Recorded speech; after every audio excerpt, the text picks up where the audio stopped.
Bismillah ar-Rahman ar-Rahim. In the name of Allah, most gracious, most merciful. We were talking about the issue of at-taqiyyah, or dissimulation. And we gave the opinion and idea of the school of Ahlul Bayt and the school of the Shia about this issue. We said that contrary to what the Shiite is accused, at-taqiyyah does not mean to say something and then when you realized that it is wrong, then you say, I made taqiyyah. No. Taqiyyah technically means that in the very special situations and circumstances when your life or your property or your family and your dignity are in danger, to save them, you are permitted to hide your beliefs. This is very logical, very reasonable, and our intellect also accepts it. It is normal all over the world and for all religions. Now, we want to see whether this is only the belief of the Shiite or we have references of the Holy Quran and the Sunnah of the Holy Prophet of Islam.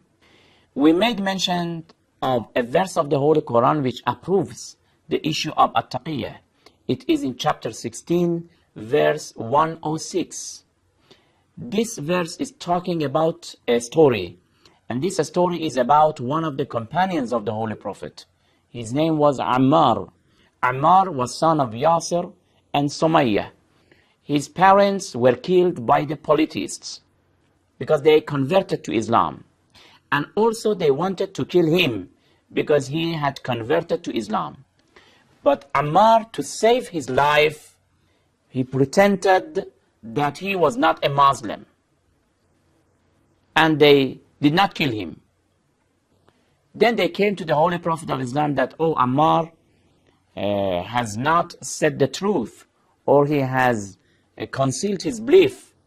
The verse was revealed to the Holy Prophet and says that the one who disbelieved after his belief in Allah is different from a person who under persecution has been compelled to utter blasphemy and his heart was full of faith. The Holy Quran is accepting and approving the behavior of Ammar because in his heart he was a faithful.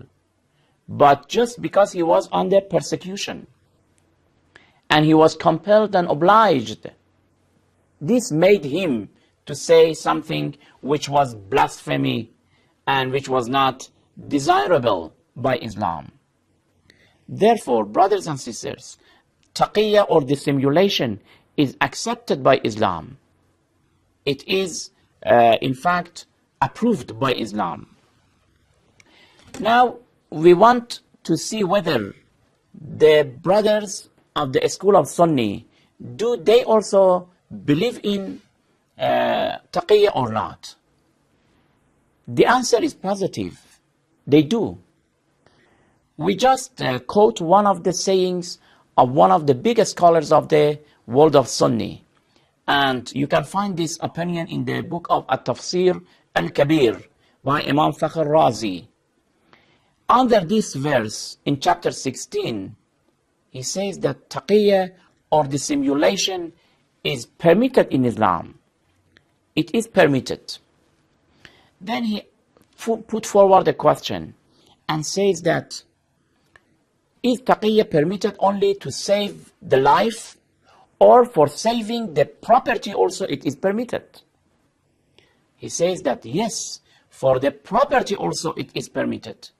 Because there is a tradition from the Holy Prophet of Islam which says, Prophet Muhammad sallallahu alaihi wasallam says, حُرْمَةُ مَالِ الْمُسْلِمِ كَحُرْمَةِ دَمِهِ.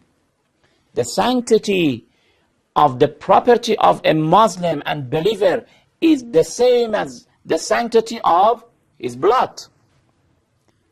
The same that the blood of a person, the life of a person and believer is respected in Islam, his property also is respected.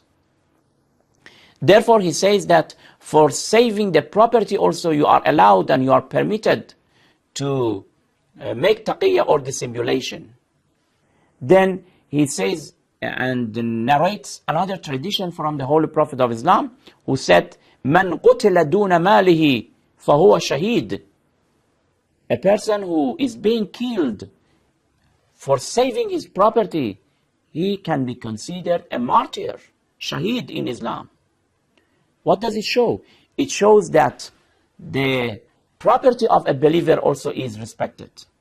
Therefore, dissimulation for the aim of securing your life, saving your property, is permitted in Islam.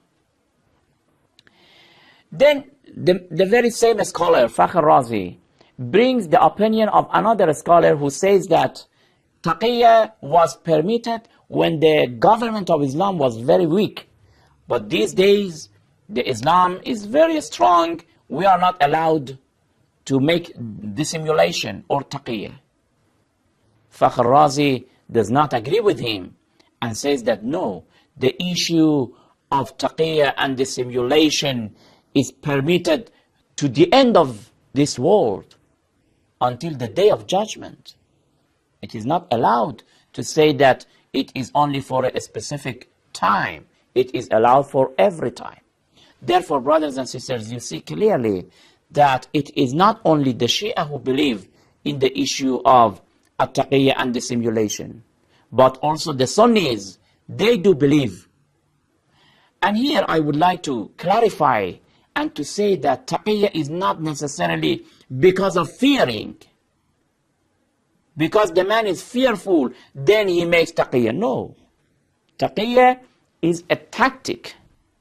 It is a way of struggling against polytheism, but in a very clever way. It is a kind of secret struggling. You hide your belief for a time in a specific situation, but then you will continue.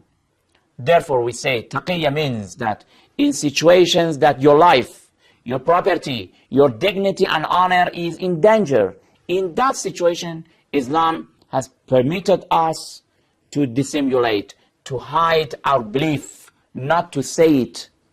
But of course, in some situations, taqiyya will be forbidden when the whole Islam is in danger, when the totality of Islam is in danger.